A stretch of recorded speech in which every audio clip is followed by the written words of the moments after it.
On days like this, I be wanting to cry. Why? I hate being broke, number one. Because I think I'm a rich bitch. I think that if I took the cosmetology license, and be clear, I said they made me do a refresher course when my niece was in high school. And I was going to Edison High School doing a refresher course for cosmetology, but they refused to give me my paper.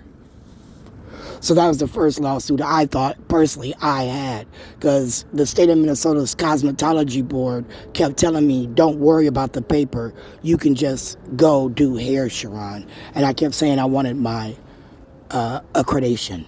I wanted my credentials. I wanted that paper. And they said, we're not going to give it to you. And they said they lost the records. And that baffled me as the state of Minnesota being a leader in a lot of things, that the cosmetology board lost my certificate or even the records. But here, I had this record from FAFSA, which I thought Joe Biden was willing to erase. I thought Joe Biden, on behalf of Minnesota, as the president, was now willing to erase my education. I thought that they got together as elected officials and they erased my birth. Why? Because my original birth certificate said baby girl Martin.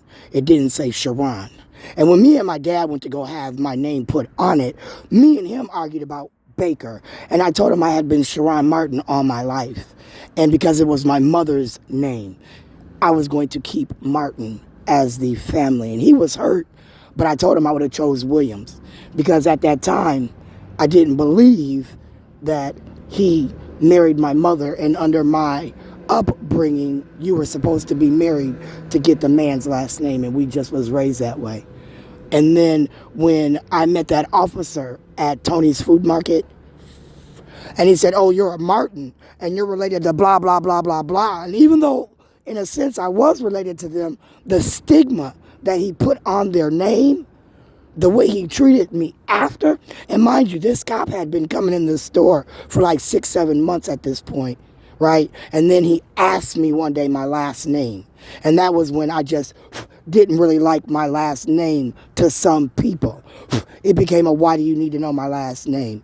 Are you going to stereotype me, put me in a box? So then when I had my kids, I didn't want my kids to have that stigma. Shayla was born Shayla Michelle Martin Cooper. Shayla Michelle Martin Cooper. And when I would go to the doctor's office, I'd get it confused. Shayla Michelle Cooper, Martin Cooper. And they said, Sharon, you got to pick one. We've got too many files on your child. You have to pick one name. And I'm going, don't you have a social security number? And they're like, well, we don't list it by social security numbers. We list it by name. And right now, your child has too many names, so pick one. So I dropped Martin and I kept Cooper. Shayla wanted me to keep her last name Martin because she said my last name was Martin, but I said I didn't want her to have the stigma that I had, right? And it became a stigma to me, my last name. Now I was self-conscious about telling people my last name. So even though I was brought up that my kids couldn't be Coopers unless me and their dad was married, that man asked me to marry him 3 times. 3 times. He can lie now because I never married him. But between me and God, he asked me 3 times. I had 3 rings. 3 rings. And why didn't we get married? I remember because he didn't want to marry me in public. He wanted to take me to the courthouse, and I was against that. That to me wasn't, enough. I needed him to marry me in public, and he didn't want to, so then we didn't talk about it. I just wore the rings on my wedding finger, and they looked like wedding bands, so most people just assumed, and I moved on. Thus, when they sent me that credit card in Cooper, right? I had lived in that house almost a year. When they sent me that credit card, I was about to lose that house. Literally, I was on my way out the door of that house when they sent that credit card in Cooper.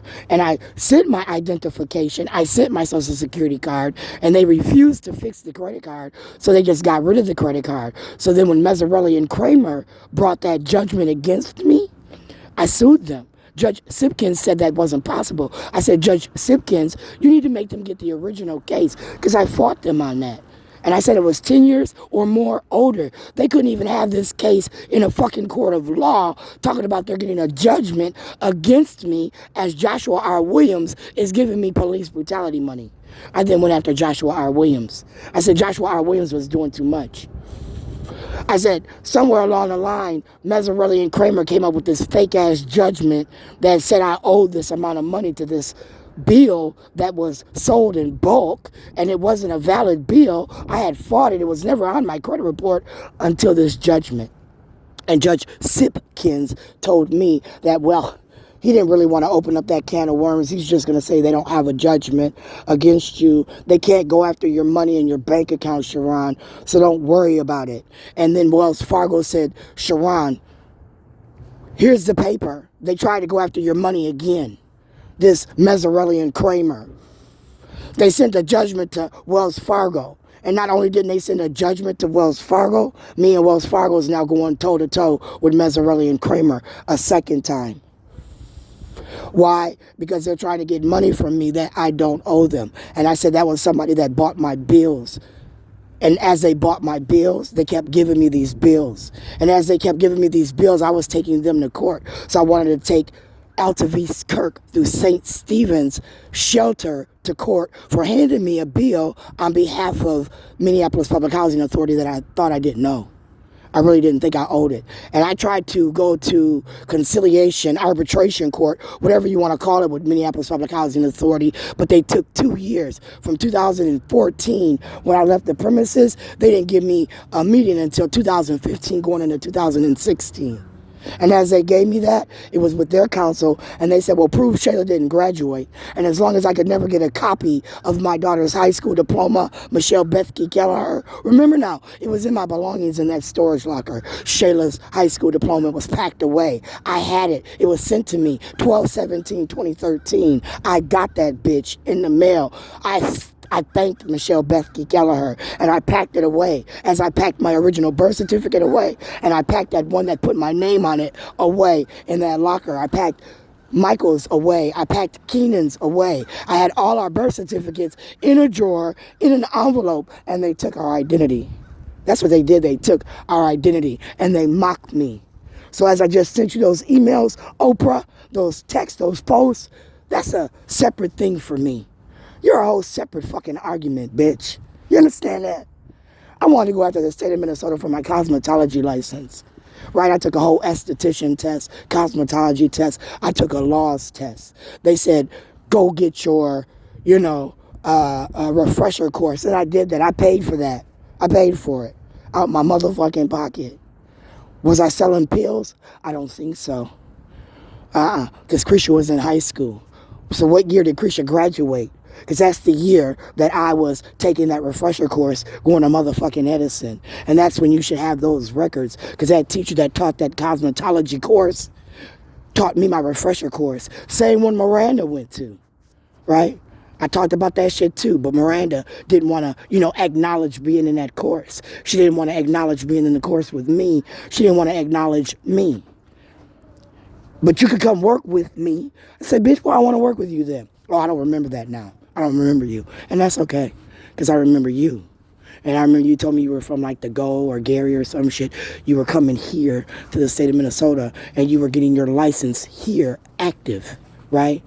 Same thing I wanted to do, get my license. And the state of Minnesota taking my licensure, even right now, giving me a debt, $1,500, you better be able to account for that shit.